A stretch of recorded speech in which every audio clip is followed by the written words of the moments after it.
I froze mid-step on the Johnson family's front walkway, one hand still clutching their electric bill. The unmistakable screech of tires against asphalt made me turn just in time to see a gleaming white SUV swerve into the cul-de-sac and screech to a halt mere inches from my mail truck. Even before the driver's door flew open, I knew exactly who it was. "You!" Karen Michaels bellowed, waving what looked like a printed Amazon receipt in her perfectly manicured hand. "I've been looking everywhere for you." Her designer sunglasses sat perched atop her immaculate blonde bob as she marched toward me, her face flushed with self-righteous anger. "What did you do with my package?" I took a deep breath and mentally counted to 5, a technique my supervisor had taught me for dealing with difficult customers. "Good morning, Mrs. Michaels. Is there something I can help you with today?" "Don't good morning me. I ordered a limited edition crystal vase that was supposed to be delivered 2 days ago. It's worth $300, and the tracking says you delivered it, but there's nothing on my porch." "Nothing." She thrust the paper so close to my face that I had to step back. "I want you to admit you lost it or stole it, or whatever you did with it." Little did I know that within the hour, she'd be physically blocking my truck with her SUV, screaming demands into my face. And by the end of my route, those perfectly manicured hands would be cuffed behind her back as she was escorted to a police cruiser while neighbors watched from their perfectly manicured lawns. I've been a mail carrier for almost 12 years now. You learn a lot about people when you deliver their mail day after day. You see the birthday cards they receive, the bills they get, the packages that arrive like clockwork. I knew most of my customers by name, the elderly Mr. Peterson, who always offered me lemonade in summer, the Garcia family whose new baby announcement I delivered just last week, and yes, Karen Michaels, president of the Oakwood Estates HOA and self-appointed guardian of suburban perfection. In the 3 years I'd been on this route, Karen had filed no fewer than 8 official complaints about mail delivery. None were upheld because, well, I do my job properly, but that never seemed to stop her. Today's accusation was just the latest in her campaign to find anyone to blame when things didn't go exactly her way. "Mrs. Michaels, the tracking confirms delivery to your front porch 2 days ago at 2:17 p.m., I explained calmly, pointing to the information on her own printout. "I remember your package specifically because it was marked fragile. I placed it to the right of your door, behind the flower pot, just like you've requested before." Her eyes narrowed. "Are you calling me a liar? Because I checked every inch of my property, and there's no package. If it was delivered as you claim, then where is it? It didn't just walk away on its own. Sometimes packages get moved by weather, or unfortunately, there could have been theft. Have you checked your security cameras?" I suggested, knowing full well she had an elaborate system installed just last month, something she'd announced to the entire neighborhood via a strongly worded HOA newsletter about increasing community safety measures. "My cameras were being updated that day," she snapped, a little too quickly. "This isn't about my security system. This is about you not doing your job properly. I want your name and employee number right now."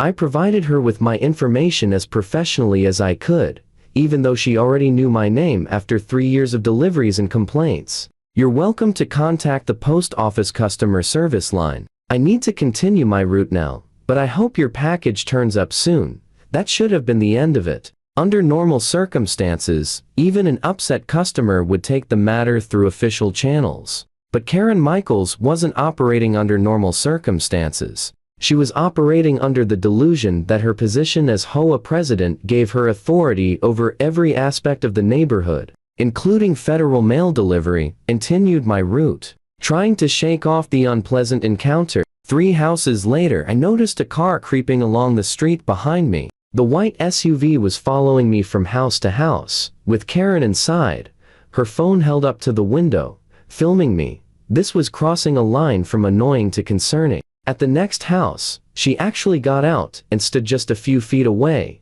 narrating to her phone as if she were documenting a wildlife documentary. "As you can see, he's pretending to deliver mail normally, but I've caught on to his scheme. This is the same carrier who mysteriously delivered my valuable package that magically disappeared. Mrs. Michaels, I said firmly, what you're doing could be considered harassment. I've explained the situation and provided you with the proper channels for your complaint. Please stop following me on my route. Her response was to raise her voice. I have every right to be on my neighborhood streets. I'm the HOA president. I'm documenting your negligence for the Postal Inspector General.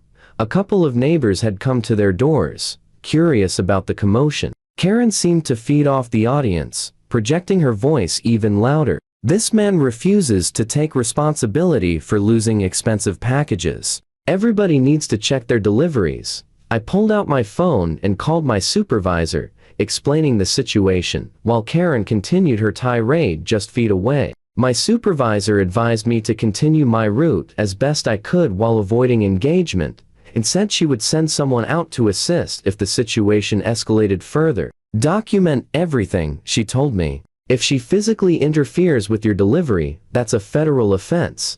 I didn't have to wait long for that line to be crossed. After following me for nearly 30 minutes, Karen apparently decided that stalking and verbal harassment weren't getting the result she wanted. As I pulled away from the Thompson residence and prepared to drive to the next delivery cluster, Karen sped ahead of me in her SUV, screeched to a halt at an angle across the narrow street, and jumped out, leaving her driver's door wide open. That's it. I'm not letting you go anywhere until you admit what you did with my package, she shouted, standing directly in front of my vehicle with her arms crossed. I pay your salary with my tax dollars, and I demand answers now. I put my truck in park and took a deep breath. Mrs. Michaels, you're physically obstructing a federal employee in the performance of official duties. That's a federal offense. Please move your vehicle immediately so I can continue my route. Oh, playing the federal employee card, are we? She sneered, not budging an inch. I'm not intimidated by your little power trip. I know people in this town, important people. I could have you fired with one phone call. By this point, her shouting had drawn quite an audience. Several neighbors had emerged from their homes, and I noticed at least 2 people had their phones out, recording the scene. One of them, Mrs. Rodriguez from number 37, called out, Karen, leave him alone. He always delivers our mail perfectly. Karen spun around, pointing an accusatory finger. Stay out of this, Elena. Remember, your hedges are still 2 inches over regulation height. I haven't forgotten about that violation. While she was momentarily distracted, I called 911. Hello, I'm a United States Postal Service carrier, and my vehicle is being blocked by a resident who is preventing me from completing my mail route. I'm at the corner of Oakwood and Maple in Oakwood Estates. Karen whipped back around when she heard me on the phone, her face contorting with even more rage. Are you calling the police on me? I'm the victim here. You lost my $300 vase. She stormed up to my window and started screaming at the top of her lungs, loud enough that I had to hold the phone away from my ear. He's lying. I'm the HOA president. Do you know who I am? I'll have you fired and federally charged. The dispatcher assured me they were sending an officer immediately. I remained in my vehicle with the doors locked, as per protocol during threatening situations. Karen alternated between yelling at me, yelling at the gathering neighbors, and making her own phone call presumably to whoever these important people were who could supposedly have me fired on the spot. Officer Davis arrived about 7 minutes later, which felt like an eternity, with Karen pacing around my truck like a predator circling its prey. I recognized him immediately. He lived in the neighborhood on the other side of my route, and we often exchanged friendly waves. His presence immediately changed the dynamic. What seems to be the problem here? He asked, approaching with calm authority. Before I could even roll down my window to explain, Karen launched into her version of events, talking over everyone. Officer, I want this man arrested. He stole or lost an expensive package that was entrusted to him, and now, he's threatening me with federal charges for simply asking questions. He's intimidating me. Officer Davis held up his hand. Ma'am, please step back from the postal vehicle. He turned to me. Can you tell me what's happening, sir? I explained the situation concisely, The package that tracking showed as delivered 2 days ago. Karen's accusations, her following me on my route, and finally blocking my vehicle to prevent me from continuing my deliveries. Karen couldn't contain herself, interrupting repeatedly. He's lying. Check his truck. My package is probably still in there. Or maybe it's at his house. He probably took it home. Ma'am, Officer Davis said firmly. Interfering with mail delivery is a federal offense. You need to move your vehicle immediately. Do you know who I am? Karen demanded, drawing herself up to her full height, which was still considerably shorter than Officer Davis. I'm the president of this HOA. I basically run this neighborhood. You can't talk to me like that. I don't care if you're the president of the United States, ma'am. You cannot block a postal vehicle. Move your car now, or you'll be arrested for obstruction.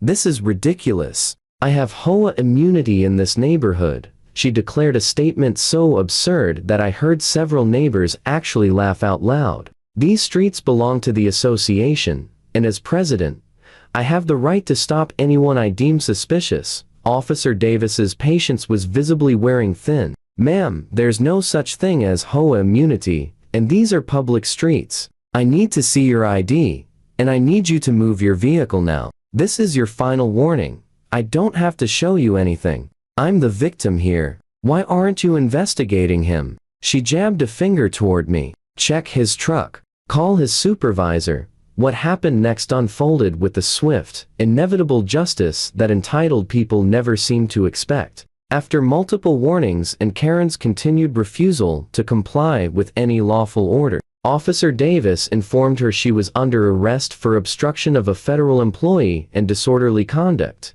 You can't arrest me. I'm calling my lawyer. This is harassment. She shrieked as Officer Davis calmly took out his handcuffs. When he moved to place them on her wrists, she actually tried to back away, still yelling, "This is abuse of power. I'll have your badge. I'll sue the entire department." When the handcuffs clicked into place, there was a moment of shocked silence, as if Karen couldn't believe this was actually happening to her, of all people. That silence was broken by a spontaneous burst of applause from several neighbors who had been watching the entire scene unfold. As Officer Davis carefully guided Karen toward his patrol car. Reading her rights, she continued her protests, though slightly more subdued now as reality began to sink in. This is a mistake. I'm an upstanding community leader. I organize the neighborhood watch. I enforce property values. You have the right to remain silent.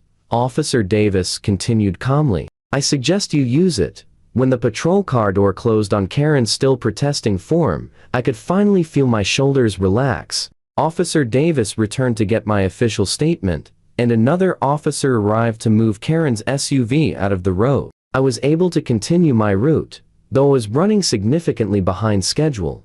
The most surprising part of the story came 3 days later, when I was delivering mail to Mrs. Rodriguez. She waved me over with an apologetic smile. "You won't believe this," she said, "but I found Karen's missing package when I was gardening this morning."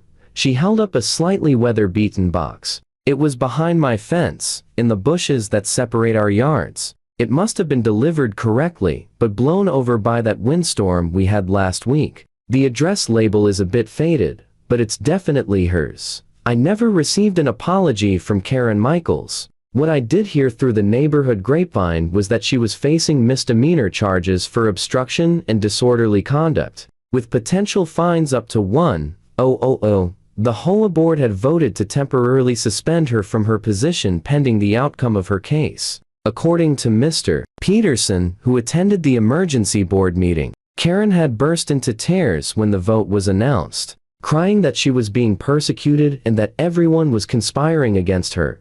The crystal vase apparently had shattered when the package blew over in the storm.